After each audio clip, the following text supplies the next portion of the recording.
Good day, and thank you all for joining today's panel on Black Men in Study Abroad, the Ghana Experience. My name is Marcus King, and I'll be moderating today's panel. I am a program coordinator in the International Programs Department at Prairie View A&M University. I've been working in the study abroad space for about 6 years now. But today I have five young gentlemen who will be joining us. Uh, all from different universities who've had various study abroad experiences in Ghana. And so they'll be telling us today about what their time was like. And we'll be inviting them up one by one. And first, I would like to invite Mr. Day to introduce himself. Good morning and afternoon, everybody. My name is Gregory Day. I am a junior at UT Austin. I'm a finance major. One professional goal I have for myself is to secure a finance field related internship for the summer. And to describe my trip in Ghana in one word, it would be surreal. As somebody of Ghanaian descent, I didn't expect my first time going home to be with a group outside of my family, but the group I went with made the trip even that much better for me. It's nice to introduce myself and get to speak with y'all today. Thanks so much for getting us started, Gregory. Much appreciated. Next, we have Mr. Jordan Gibson. Hey, good afternoon, everybody. My name is Jordan Gibson. I'm a fourth year economics student at the University of Texas at Austin. One professional goal I have is to earn my MBA. And if I could describe the Ghana trip in one word, I think I would have to say transformational. I'm really excited to be here today, and I appreciate the opportunity to come speak. Thanks a lot, Jordan. Glad to have you. And next, Mr. Halley. Good afternoon, everyone. My name is Thaiko Halley.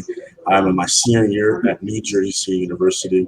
My major is political science with two minors, one in pre-law and the other in African and African American studies.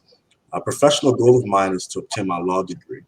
And if I could use one word to describe my experience in Ghana, Jordan kind of stole my word. So I'll say transformational, but also life changing. Thanks a lot, Raquel. Next, I'd like to bring to the stage Mr. Sturgis to introduce himself. Good afternoon. Pleasure to be here speaking with you all. My name is Demetrius Sturgis. I go by DJ.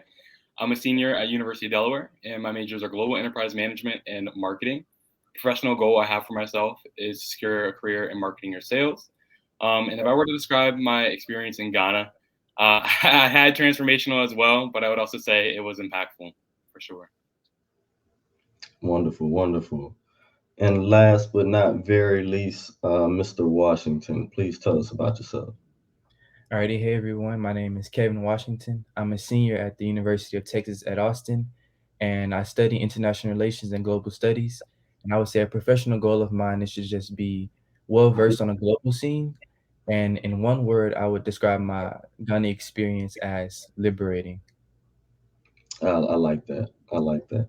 I too had a chance to visit Ghana back in 2019, the summer. Or I think I got the year wrong, but no less, not too long ago for 2 weeks. Although not on a study abroad experience, and it's liberating, transformational, impactful, all of the words that you all use. I could definitely resonate and agree with as well. So let's get started. Let's get into the meat of the questions. And the first question is, I want you all to tell me about your initial response, like when you learned about the opportunity to study abroad in Ghana.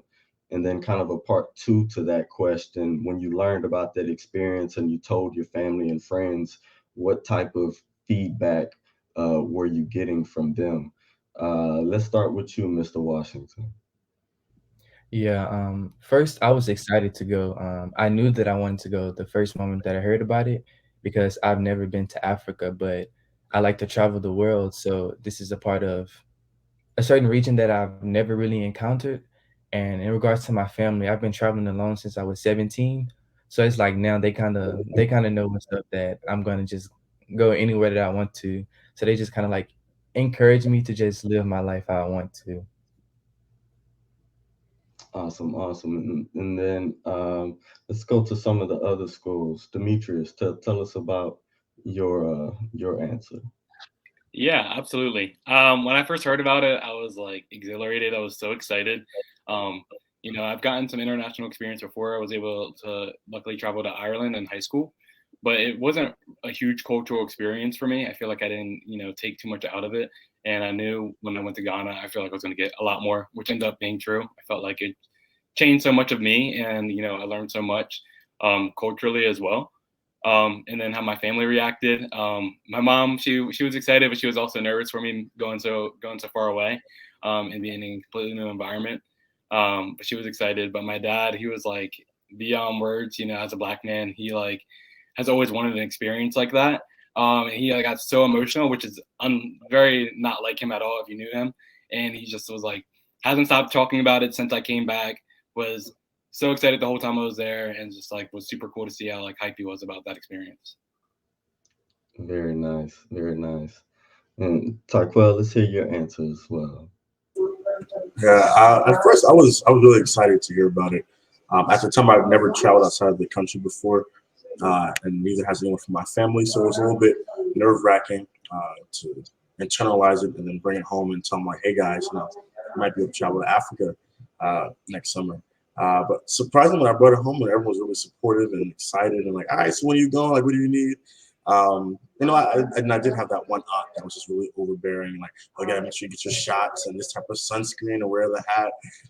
It was also helpful too, but overall, family and everyone was really supportive, even when it came to just making sure I had everything I needed to go and purchasing all the items and materials. So everyone was excited. For sure. Awesome, awesome. And Mr. Day, how about for you?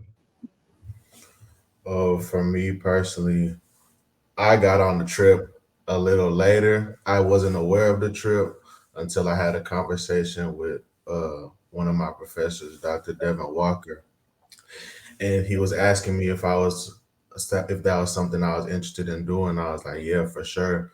We got it together, chopped it up a little bit. We made it happen.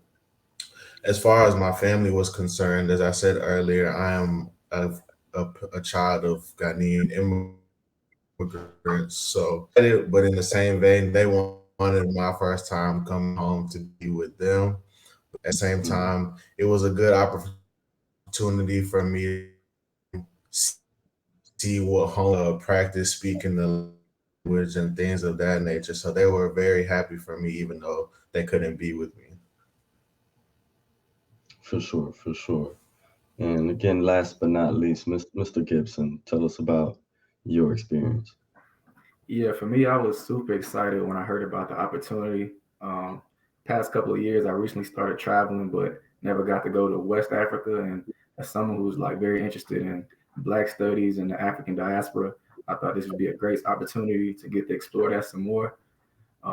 As far as the reaction I got, I probably got about every reaction you can think of. My grandfather told me, make sure you bring him back around the horn. I don't know how you thought I was going to do that, but my parents, they were pretty supportive.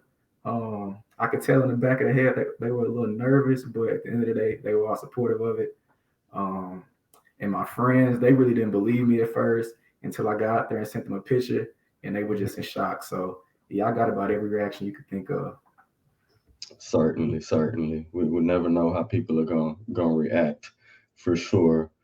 But nonetheless, you all made it to Ghana. And, that's a feat in itself, for sure. So for the next question, I'm curious if some of you could tell me, like, what were the most memorable experiences and or like the people that you met while you were in Ghana. Let's start with you again, Mr. Gibson. Yeah, I think one of my most memorable experiences was the naming ceremony. So in Ghana, everyone has a name based on the day they were born, and you go through a whole ceremony with rituals, dances. It's a whole big deal, and doing that was almost like this spiritual awakening. I felt like I gained a part of my culture back that was taken from me. You know, being able to have an actual Ghanaian name, not knowing where I'm from, but feeling like I had some connection to West Africa. So I think the naming ceremony was probably the most memorable experience for me. Yeah, that's powerful, certainly. And Tyquel, how about you? For me, I would have to say visiting the slave dungeons. Uh, I think that was the most memorable for me. And we had kind of a guided tour, and the gentleman we had with us, he had some interactive things that were happening, and so we were like doing a lot of positive um, affirmations and kind of just like pouring back into each other inside the same spaces where our ancestors were, in just unbearable conditions and even left to die. And so it was a lot of mixed emotions that happened, very surreal. I think part of me today is still trying to process the entire experience, but just being in a room where our ancestors were kept and even died before being put on the slave ships, and then getting a chance to be surrounded by other black men and then pour into each other and lift each other up and embrace each other is definitely the most memorable moment for me. Yeah, that's awesome. Thanks for sharing. And Mr. Sturgis, how about you? Those are all really great ones as well. Super memorable to me. It's one of them that I can think of is when we were assisting at the Tetrafruit school, and we were like installing security systems, assisting with that. But even more, we got to learn more culturally. So we like learned more about the food, making fufu, and so much more about the culture. There was a lot of fun and like making bracelets. Then we also had like a sort of a field day with all the students there, and we played volleyball. Got really intense, really competitive, and then we played soccer, and it was just all around great time. I love playing sports abroad. Yeah, so that's a good, always a good bonding moment for sure. Mr. Washington, how about for you? I would say the naming ceremony, and also going to the Asimanso slave river, because it's like we learned that that's where our ancestors took their last bath before they went over into the new world. So just like being there, being able to come back, represent your entire family, it just kind of felt kind of powerful to me because we got the chance to take a bath in the water, and like in the water I just felt so calm. It's just, I feel like that's just something that water does to you. But to be there, like in that specific background, that specific setting with the group that I went to, made the experience even more memorable. It's like I feel like the energy and everything that we were feeling there at the Asemaso Slave River was almost palpable. Like you could almost touch it. And y'all came ready today. Y'all giving me chills with these responses. What about you, Gregory? For me, it would be getting to meet my great grandmother on one of my free days. Whew, that experience was, I can't even put it into words. And like Kevin spoke to, getting to interact with your ancestors in a way. This was me getting to interact with one of my ancestors that is still living, getting to see her with my own two eyes, touch her, hug her. The experience is one that'll stick with me for the rest of my life for sure. Yeah, that's priceless. All of these responses priceless for certain. So I understand a few of you all went on the same program. Can y'all tell us like what was the group dynamic like? Anybody who wants to take this question, what was the group dynamic like on your program? I'll go ahead and answer that one. Our group dynamic was all black men that went on the trip. It was about 18 of us total. Um, of course, as black men, we from the US especially, we had a couple of moments where we got caught up in trying to bring where we live to where we were, but we had to actually like make the conscious effort to be present in Ghana and not just be there physically, but be there mentally, emotionally, and make sure we were locked into the experience. But once we made those few adjustments, I would say the group dynamic, being with our brothers, people that we consider our brothers, made the trip that much more powerful. Mhm. And how long were you there for? We were there for about 10 days. Okay, awesome, awesome. Anybody, I guess, want to add to that, or had a different experience? I'd like to add, like you said, we're all a part of the same organization here at University of Texas, and we're all pretty good friends. Before going out there, we hang out all the time together. We may um, play video games together, go play some ball together. But I feel like going on this trip together really just strengthened all our relationships because it challenged us to get to know each other deeper. You know, having emotional experiences with each other, seeing some of us cry for the first time. Like I really feel like that really strengthened our relationship and just gonna help us grow even stronger in the future. Amazing. And go ahead, Aqua. I would say for our group, we were all kind of just Zoom buddies for the first 4 months. And then we met at the airport. It seemed like as soon as we, saw each other and linked up, it was like we've been good friends for years. Um, we were in Ghana for 14 days. Well, yeah, 14 days. Um, and just the whole time, just our bond just grew and strengthened to the point where, all right, like, we family at this point. And so now, like, for me, coming back, even if there's anything they might need or, we support each other still, we still checking on each other. And I think that's what's, most powerful, that we can go through that transformative and impactful and liberating experience and still create this lifetime bond and friendship. For sure, for sure. And you participated in the Leaders of the Free World program, correct? Yes, that's correct. And so just shout out to Leaders of the Free World who are actually hosting this Global Leadership Summit and put all of this together for us today. So shout out to the Leaders of the Free World for sure. All right, now let's talk about the challenges. We've heard about the good, the experiences, the most memorable impacts and whatnot. But certainly, you don't make it there to Ghana from America without facing any challenges.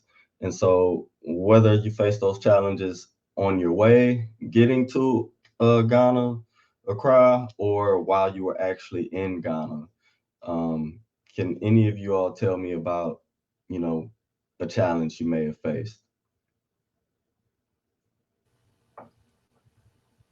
Um, a challenge that I encountered actually while I was in Ghana was the language barrier, and it wasn't too like serious for me personally, but I understand the language tree very well, but speaking it was a bit problematic for me. And I had a little bit of like discomfort speaking with the locals and not being able to communicate as effectively as I'd like to. But it was also an encouraging experience because even when I slipped up a little bit, they would let me know that they were proud at the fact that I was able to speak the language, and they would tell me that it's unique to be able to speak the language. So while you're here, practice as much as you can and take that constructive criticism so that you can better your ability to speak the language.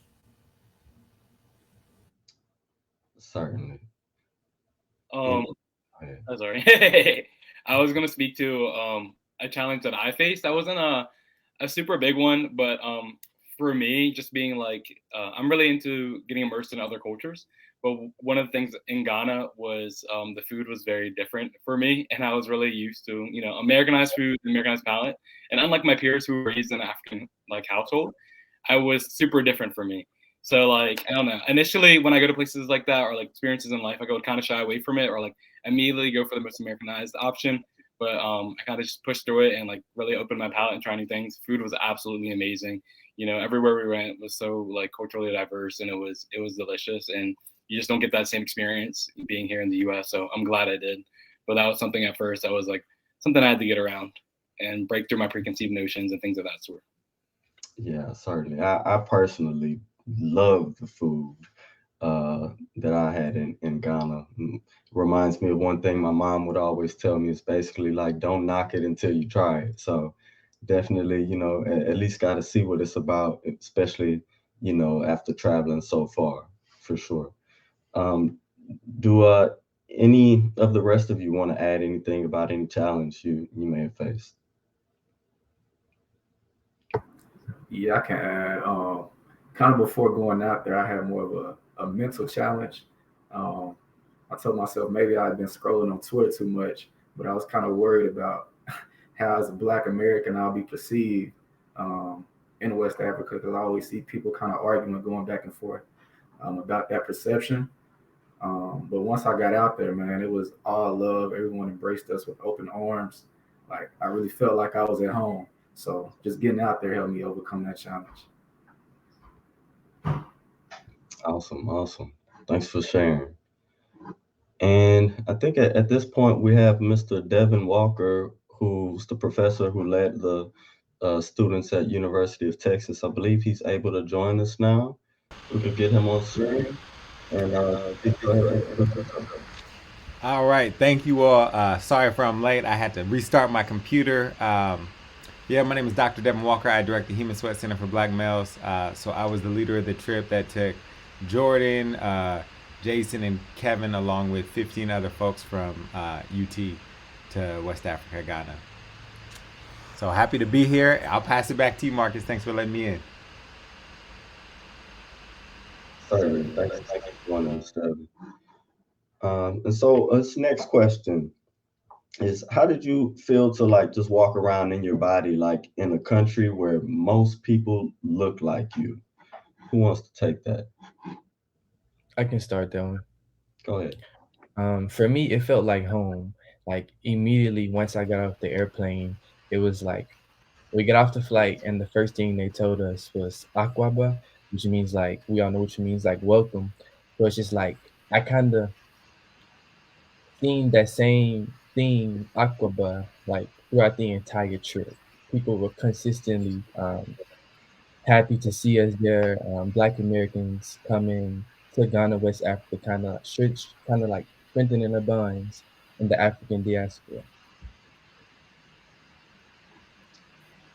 Certainly, certainly. Who else we got?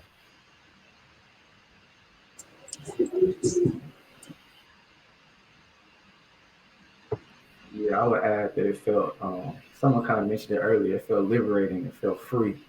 Because usually back home here in the US, just walking out of public, I feel like I'm always looking over my shoulder, just looking for something bad to happen. But there, it kind of felt like all love. Like he said, it felt like home. Um, I would walk up to people and they would speak to me in their language, which I didn't necessarily understand, but that even felt welcoming because they felt like I was one of them. And once they realized that I was a foreigner, they still embraced me with love. So, yeah, like I said, it felt free and it felt liberating. Yeah, that's beautiful. It's nice to be in a place where sometimes you can just kind of blend in and really just be yourself for sure, for sure. Um, Taquel, DJ, y'all got anything y'all want to add to this question? Yeah, I mean, they answered it perfectly. The second we got off the plane, it felt different. I mean, like the air we were breathing in was just different. And I never once felt like I was a stranger. Everybody was so open, so loving, heartwarming. I felt like I was at home, essentially, and exactly where I needed to be. Um, and it was weird to come back home and then not feel that same sense of almost connection to the world around you. Um, so that's why I felt just really at peace, calm, safe.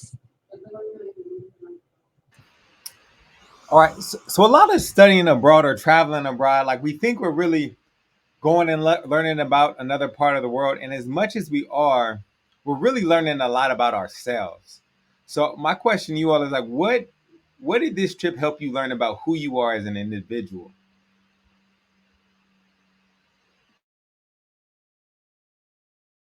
I'll go ahead and start off with that one.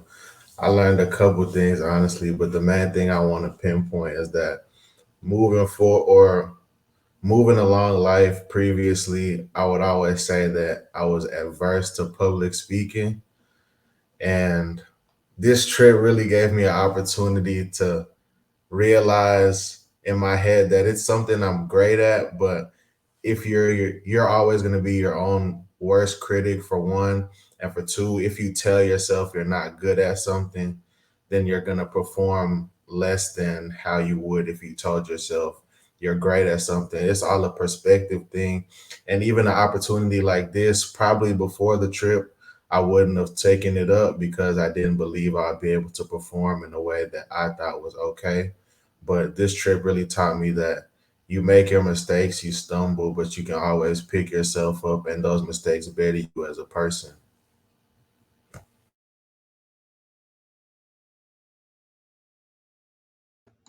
Who can add to that? Like, what did this trip help you learn about yourself as an individual? Yeah, Any, I can add to that. On the trip, I also kind of went through like a similar transformation. I was really big on self sabotaging myself. So this trip really like opened me up to new experiences and not cutting myself short before giving things an actual try. And then also being vulnerable on our trip, art specifically, we did a lot of work on each other and being vulnerable about our feelings and breaking through barriers. And that helped us a lot. At least it helped me a lot. And vulnerability is something that's really hard for me. And we did a lot of sessions that helped a lot and really opened us up. I know at the end of the trip, when we were at the Cape Coast, we stopped at one of the beaches. We did a lot of journaling, and we had some really, really great talks, and it was really impactful. I'll jump in and say one thing I learned about myself is prior to going on this trip that I wore a lot of masks, um, or these images that I created of myself once portray, and instead of dealing with, you know, internal things. And so in Ghana, shout out to LeVar, we had a really amazing conversation. So we're in a restaurant, and I started talking about one thing, and conversation just shifted. But it was in that, and because of the environment we're in, I was open and more self-aware about, just me wearing all these masks and trying to fit these different modes instead of just being free to be myself. And Vanita, in one of our lectures, or discussions while we were in Ghana, let us know that we are a work in progress, and that's okay. Everyone has shame and everyone has things that they are not happy with or insecure about, whatever the case may be. But we're constantly a work in progress, and that is okay. It's okay to be a work in progress. It's okay to figure out what things are. It's okay to really suck sometimes if you need to, but just accepting that truth and continue to work on yourself and better yourself and loving yourself throughout the process.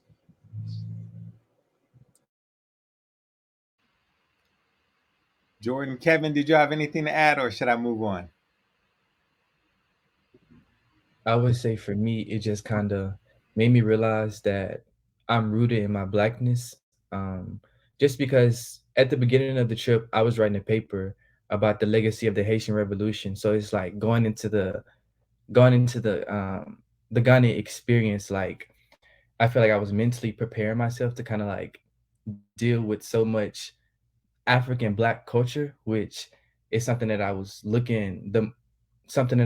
looking forward to. So it's just like now, even in everything that I do, I feel like just me growing up black has really helped me in so many things, so many situations, whether educationally, um, walking down the street, mentally, physically. This experience has just really reinforced that about myself. Yeah, and I would say this experience built a confidence in me that I don't think I could get anywhere else.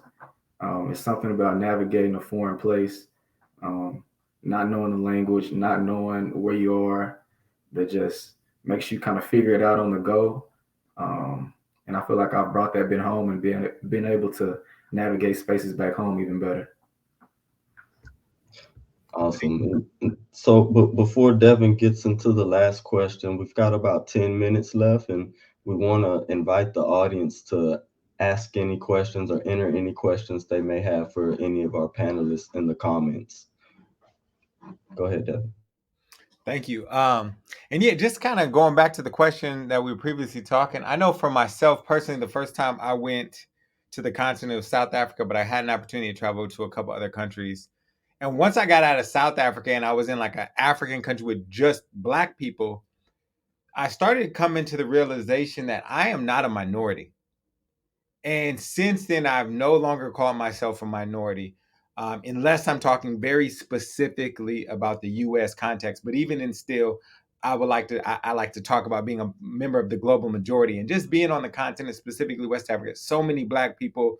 Um, it also helped me better understand why our people were stolen. When you look at, how beautiful and strong the bodies were, when you look at the land and how natural things are growing in it, you really can see that everything is here that you would need to survive. Um, and it's just challenging, obviously, being in the current moment that we're in, that so much of the land and the resources are still not owned specifically by Ghanaian people. And so that was one of the, obviously, the challenging things um, about that experience. But as we move to my last question, uh, all of you all have had this really unique experience to go abroad, not just to go abroad, but to go abroad to West Africa. And when we think nationally, only about 5% of study abroad students are Black. And we look at the number of Black males, that number is closer, just above 2%. So you are a part of in a sense, an elite, very selective group of people who have gone abroad. And then you think about how many of those students actually went to West Africa, right? Probably not that many. So my question is, how do we get more Black males specifically? Because I know on our trip, everybody was astonished that we had so many men on the trip. They're like, wow, you have 18 Black men. We always see Black women, Black American women, but not men. So my question is, how do we get more Black men to maybe take off that mask, as you mentioned earlier, and engage in these type of opportunities and take a risk? What kind of suggestions would you all have? I'll start off. I'll say if we're talking about on college campuses or within organizations, Black men just need someone to believe in them and to give them a push. Sometimes that's all it takes. Personally, for me about this trip, um, really awesome campus community at New Jersey State University, and shout out to the Center for Leadership and Engagement, Venida and Dr. McCaplin. As soon as I told them, and also Tamara Cunningham, who's also really instrumental in Leaders of the Free World. As soon as I told them that I wanted to go on this trip and thinking about going, they're like, "Do it! You got to do it! We'll help you. We'll read over your essays." They're really hands-on and supportive throughout the way. So just know that they believe in me from day one, learning about the trip and an opportunity to apply, make the world of a difference. And so that's it. Just being, and even for Black men, we have to be the ones to believe in one another. And to see another Black man and say, hey, listen, this is opportunity. You can do it. Reach out the hand and pull them up with us. I'll go ahead and piggyback off that. I feel like we have to emphasize the belief that seeing is believing. And a lot of people can tell you what they think, even though they haven't experienced it. But once you get the opportunity to go out there and experience things for yourself, once you hear stereotypes or misinformation, whether it's good or bad, you know yourself that this isn't true because you experienced it for yourself. And another thing I want to say is people like you, Dr. Walker, it gives us as Black men somebody to look to and say, they've done it before and they look like me. So this is something that I should be able to do and can be able to do. So whenever I get that opportunity, I'm actually willing to go do it instead of having the opportunity in front of me and being like, I don't know if I'll take it because of what I've heard. Yeah, I jump in after that. I agree with both of those answers, and I would say often we steer away from traveling to West Africa just because of the negative perceptions or stereotypes we have of the region. But I feel like as Black men, especially in America, we're always stereotyped and given these negative attributes that aren't true to us, and we're doing the same thing to West Africa. So I feel like if we can drop that notion, it'll just encourage more people to get out there.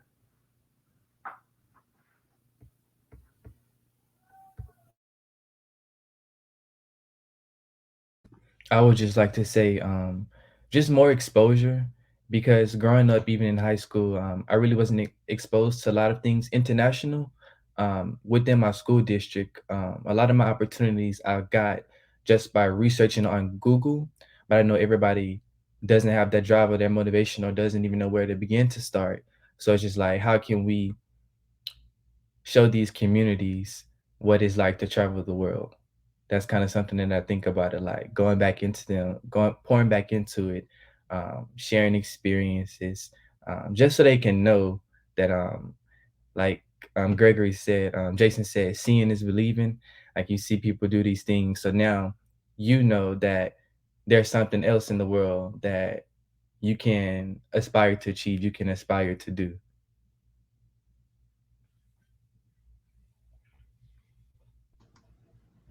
Yeah, I think to that point, one thought that came to mind for me is it's a quote, is that you have to be the change, that you want to see, basically. And so that's the motto or thing that I think about, when I think about the change, or the lack of, anything that I think is missing in the world.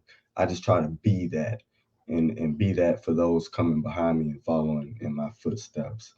DJ, you got something you want to add to this? I was just gonna say something very similar to you. You know, just being the change you want to see in the world. I feel like we just gotta deconstruct that idea that international travel isn't for Black men, because it most certainly is.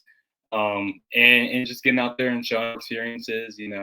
Posting all about it, showing that we're out here, and we're doing it. And even an experience I had, I was hiking at a national park this past summer as well, and I was the only Black man hiking out of hundreds and hundreds of people. And it's just like I feel like some experience are gate kept or not seem like opportunities for Black men to do as well, and just showing things like that. International experiences, traveling. You know, we can do it as well, and just being that change and showing up and doing it and inspiring others. Yeah, DJ, I'm so glad you said that. Um, and I think it's so important that Black men realize we've actually, based on our experiences in this country, we are more prepared to go out and experience the world at large than other groups of people. That is something I've noticed in my experience, that a lot of the Black males that I work with, Black women as well, when they go out in these study abroad programs, they're already used to navigating environments that weren't built for them. Right. So they have that skill set in there and they navigate these places very well. I think they're very respectful to the new cultures and the new customs. But there is always this narrative, right? Like racism abroad. And I think that's a big factor which limits some of our people from going. But I would say that I think a large reason why that is because so many global programs are in Europe, right? They're in white countries. And then we say, well, racism, yeah, because you're taking them to a place that is historically racist. And I think part of the solution is us continuing to identify programs that are targeting and catered towards Black students, Black men maybe specifically, but also in regions where they want to go to, and maybe their bodies, like you all talked about earlier, fit in naturally, right? Where you're not going to be racially stereotyped, where in fact you might learn something positive about your own racialized history. So as we transition maybe to this last question, so if you all, maybe we don't need to hear everybody's response because we don't have a ton of time, but like, what is that thing that motivated you to go abroad, to take that risk, to just say, I'm doing this, I'm buying the flight, I'm getting my passport? Because there's a lot of little steps, right? And sometimes the passport, somebody's halfway there and they're like, oh, I forgot the passport. But what was that motivation for you? What was that moment for you where you're like, I'm making this happen, I'm gonna do this, I'm gonna leave the country?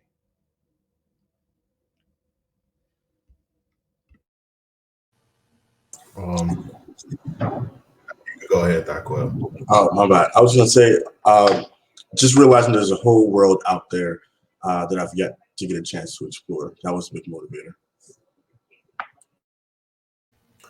To piggyback off that, I will also say not taking advantage of the passport that I actually do own, because I know a lot of people don't own their passport or own a passport, and B, the blue passport, specifically the US passport, a lot of power comes with that people don't really realize. And I took the opportunity to internalize it, especially having immigrant parents, it was like I have so many opportunities, and this is one that I'm gonna exploit as much as I can because I know there are people out there that don't have those similar opportunities.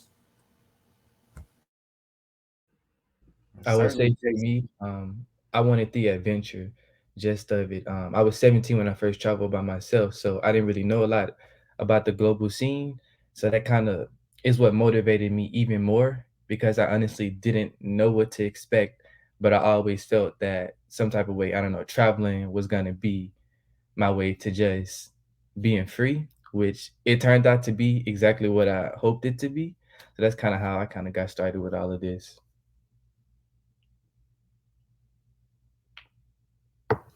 Yeah, I would say the excuse me. I would say the emphasis on it from you, Dr. Walker, and a couple other professors here on campus.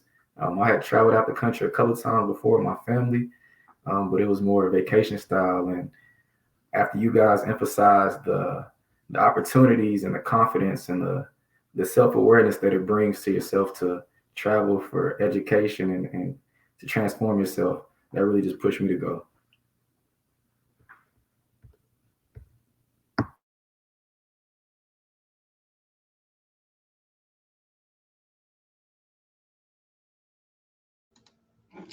I think you're still muted, Devin. Oh yeah, there we go. Thank you all for your comments, your reflections. And before I pass it over to Marcus, I just want to double down on something Jason said, man. The power of the passport.